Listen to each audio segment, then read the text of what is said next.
नमस्कार दोस्तों, फिर से स्वागत है आपका आपके ही चैनल, आपके ही यूट्यूब परिवार में। काली मिर्च के ऊपर चर्चा करेंगे। काली मिर्च के ऊपर मैंने समथिंग मान लीजिए 15-20 दिन के करीब पहले मैंने वीडियो बनाई थी, जब अच्छी खासी तेज़ी के अंदर जो है 15-20 दिन या महीना भर हो गया होगा समथिंग। तो मैंने उस टाइम में वीडियो बनाई थी और मैंने सारी सिचुएशन आपको बताई थी उस समय पे। सबसे बड़ी प्रॉब्लम जो होती है वो ये होती है कि मैं तेज़ी के अंदर जो है सिचुएशन आपको समझाने की कोशिश करता हूँ और तेज़ी के अंदर ही मैं आपको ये बताने की कोशिश करता हूँ कि भैया इसमें मंदी भी आ सकती है। तो उस समय पे जो होते हैं कमेंट मेरे पे आते हैं या फिर मेरे पे दोषारोपण चालू होता है इस चीज़ को लेकर के कि तेज़ी के समय पे जो है आप मंदी की बातें क्यों करते हैं? तो देखिए, मैं तेज़ी के समय मंदी की बातें इसलिए करता हूँ कि कोई भी कमोडिटी कभी भी एक तरफ़ा नहीं चलती है। कहीं न कहीं जाकर के उसमें करेक्शन या मंदी जो है आने के चांसेज़ हमेशा ज़्यादा रहते हैं। और नॉर्मली सबकी जो फ़ितरत होती है वो फ़ितरत यही होती है कि भाई अभी तेज़ी चल रही है, मान लीजिए कि 650 है तो भैया 700 जाएगी। जब 700 आ जाती है तो उसको लगता है कि भैया अब तो 750 जाएगी। 750 आ जाती है तो उसको ऐसा लगता है कि 800 चली जाएगी।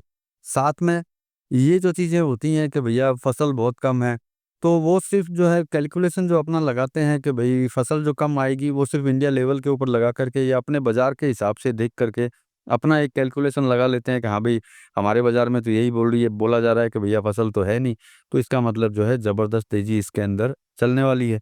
तो वो आँखें बंद करके जो है इसकी खरीदारी या कोई भी कमोडिटी की, काली मिर्च की बात नहीं करते, किसी भी कमोडिटी में जब इस तरह की सिचुएशन बनती है, तब वो उस माल को जो है तेज़ी के अंदर भी जो है खरीदना चालू कर देते हैं। और उस समय पे अगर उनको कोई बोल दे कि भाई इस इतनी तेज़ी के अंदर आप ना खरीदें, थोड़ा इंतज़ार कर लें, तो शायद वो सबसे बड़ा उसका दुश्मन हो जाता है कि इतनी ज़बरदस्त तेज़ी चल रही है और मुझे खरीदने के लिए मना कर रहा है या फिर गिरावट के लिए बोल रहा है।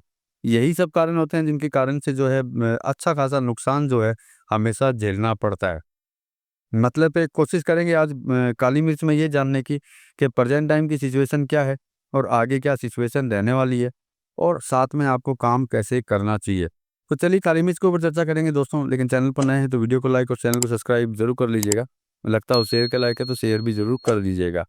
तो देखिए, काली मिर्च के लिए जो मैंने बोला कि पहले जो मैंने वीडियो बनाया था उसके अंदर मैंने स्पष्ट बोला था कि नो डाउट भारत के अंदर जो है फसल कम है और इस अभी की भी अगर बात करते हैं तो अभी भी फसल कम आने के ही चांसेस पूरे हैं, ऐसा नहीं है कि फसल कहीं से बढ़ कर के आ गई है।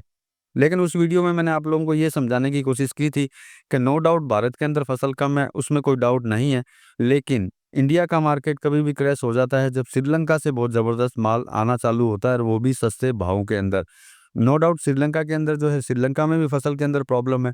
लेकिन उस प्रॉब्लम को समझ कर के जो है नहीं चलना कि भैया श्रीलंका में फसल की प्रॉब्लम है और इंडिया में फसल की प्रॉब्लम है, तो रेट नीचे नहीं होगा।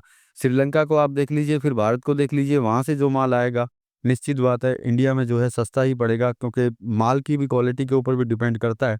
और जो लेने वाले होते हैं, मान लीजिए पिसाई वालों की बात करते हैं, उनको क्वालिटी की नहीं, उनकी रेट को मतलब उनको रेट से मतलब होता है कहाँ का सस्ता है।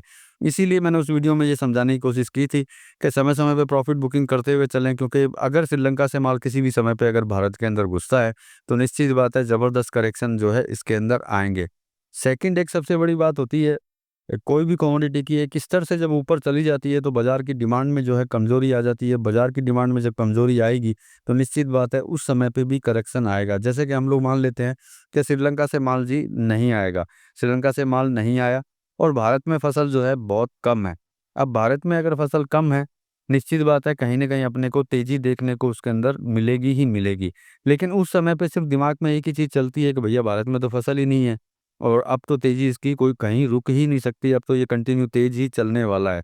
उस समय पे सबसे बड़ी प्रॉब्लम ये होती है कि भैया ये सोचना वो भूल जाता है कि भैया अगर एक्सेस ऊपर चली जाएगी, तो डिमांड में जो है अच्छी खासी कमज़ोरी इसके अंदर आ जाएगी और डिमांड में जब कमज़ोरी आएगी तो निश्चित बात है खरीदारी जो है कम हो जाएगी। इसकी वजह से भी जो है करेक्शन बाज़ार के अंदर आते हैं। लेकिन इन चीज़ों का तेज़ी के अंदर कोई भी ध्यान नहीं देता है कि बस तेज़ी है तो मतलब तेज़ी है, अब तो इस भाव में गई, इस भाव में गई, इस भाव में गई।